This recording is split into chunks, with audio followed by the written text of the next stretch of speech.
Just Gordon put up a poll to ask about the Xbox Play Anywhere campaign. Having read through some of the comments, I found out that one thing has been missing. So he said, community poll, do you think Microsoft's This Is an Xbox Marketing campaign is good? And some people answered yes, more people answered no. Some people answered that the particulars of the ad campaign weren't good. And I can say, okay, possibly, maybe they don't see any value in the ad campaign. While some people answered that the implementation and doing things like that is not satisfactory. It is those comments I want to actually go ahead and ask. Are we taking into account the economic reality of what's going on here and why Microsoft is in this position where it's innovating and changing the gaming industry? Because no one is asking that question. Instead, the conversation usually comes from a one-dimensional aspect. Oh, the console war side, Xbox lost the console war, so they're doing all of these things. And I saw some people who, are influential in the gaming conversation say some really interesting stuff, like Hazuno Gaming, Dragon of Dojima, shout out to you. This person carries the Video Game Five School channel. I'm sure many other YouTube channels where they're reporting on news. They said, no, in reality, This Is an Xbox doesn't work. Microsoft is chasing something that's still years away. This brand always jumps too quickly on future trends when most are not ready to accept it. Cough Xbox One. Xbox's biggest enemy is Xbox. No, that is I disagree. That is a perception a lot of people have about Xbox. That Xbox One issue was based on that exec who, yes, after they went out and, talked about TV at the Xbox One launch, that exec basically dismissed fan concerns instead of going back to say, hey guys, we already got you on the gaming side. We just added this extra side for media just for your convenience. He basically said something along the lines of, it seems we've made a console for people who don't, or know what they're doing or want to, something like that. Basically disparage fans. That is a whole different case because the PlayStation 4 had a huge media emphasis as well. Blu-ray player, something that came from the PS3, and you had access to apps to be able to stream your favorite media. That was already a thing. You could activate your PlayStation 4 with every other streaming service out there. So again, it was just more of a poor marketing strategy, but it was something that was available, and you could tell that the gaming consoles, both of them at the time, were going for it. But here's, again, another thing that I wanted to go ahead and point out. As much as people were saying this, I saw some comments where people were saying, well, they need to make sure that you find a way to ensure that, it has the Xbox console game experience in it. My dude, there are people that will never buy an Xbox. Like, the billions of gamers across the world consist of mobile and PC gamers that will never touch an Xbox. Y'all want an Xbox. And so Xbox has given you an Xbox console. The rest of those people who do not want a console, they will still be able to get into Xbox. And it is them that marketing campaign is actually targeted towards. That is the missing piece of this conversation. And you know what's crazy? No one is talking about the economic reality from a competitive market perspective, which is a little surprising for me.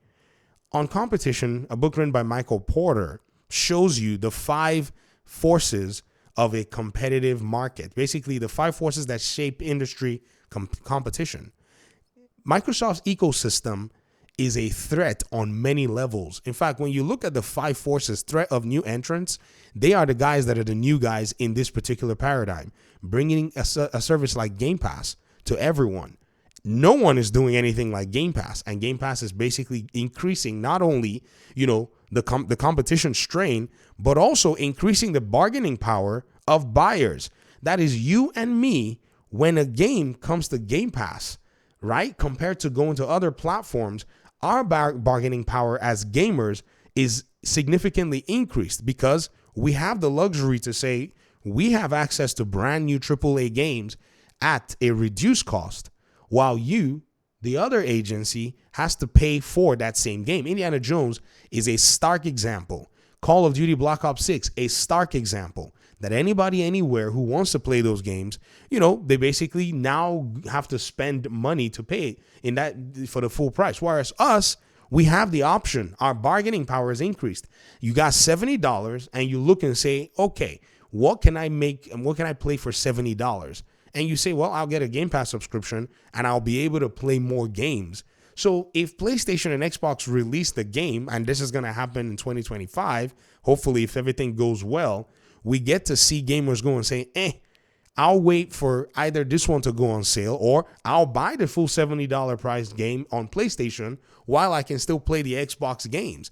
So now that's a very significant force in the competitive market and in the competitive space.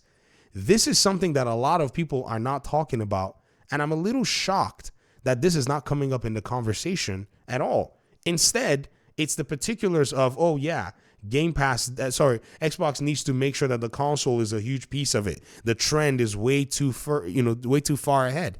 I'm wondering, going like, so when? And somebody asked a very good question here. When somebody said that they were jumping on the trend, there was a question that was asked, and somebody said, too quickly, they've been doing this since 2018, and other platforms are following suit, even Steam. If the leaks are to be believed, I don't know how much slower you'd want them to move, which I think is a very interesting, response. So again, maybe the innovation is just probably too fast, and most of us gamers are probably too old school to be able to come back and see what's going on. This paragraph in Michael Porter's book, I think, is probably the most important one when it comes to understanding competition as a whole. And what I'm seeing is, something that's a little concerning for me.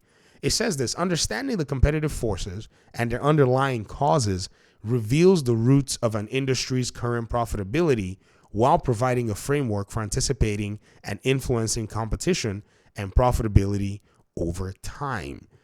A lot of folk are not taking into account the underlying forces. They're not taking into account what's going on. They're not taking into account the fact that no longer are you in a place where you have just a few games coming out every year, but instead you have thousands of games coming out every single year. Oh, we're already at 18,000. Look at the number of games that have been launched in 2024. We're in December 10th, and those games have increased to 18,021. That is a significant competitive force. If you're not looking at the threat of new entrants into the market at this pace, and some people are quick to dismiss it. They're quick to say, well, it's a bunch of games that no one's going to play. How do you know? How do you know? You sit down in your little corner and you're now a freaking savant to now tell us that people are not going to play these games. People are going to play these games, bro. That's what's going to happen. Look at the number. 14,000 games were released in 2023 on Steam. As of today, 18,021 have launched. You cannot deny this trend. And many of the games that are launching are not games that require a lot of the investment that you see with PlayStation and Xbox's games. So Xbox right now is already in production of these big games and is going to basically put most of them on Game Pass, increase the buyer's bargaining power, increase the competition of AAA games, premium games given to you at a small subscription fee, and it's about to start getting more attractive to financially savvy people. Before you go in the comment section and tell me, well, I like buying my games, understand that you're not the only one that plays video games out here. There are a lot of people who would prefer to not spend all the money that they have in playing video games. Now, you might have it. That's great, but again, there's nothing wrong in getting a deal. In fact, I feel like a lot of people, should be, getting deals rather than actually, spending all their funds everywhere. But again, I won't tell you what to do with your money. However, I will get a deal where I can get a deal. And I'm sure 34 million other Game Pass subscribers are happy to do the same. And maybe by this time, even more. But the economic reality cannot be, overlooked. And I think it's basically puts in a very strange spot when it comes to this gaming conversation. Talk to me in the comment section. Thanks so much for watching the video. Appreciate you guys so much. Hopefully we'll talk pretty soon in another one. Peace out.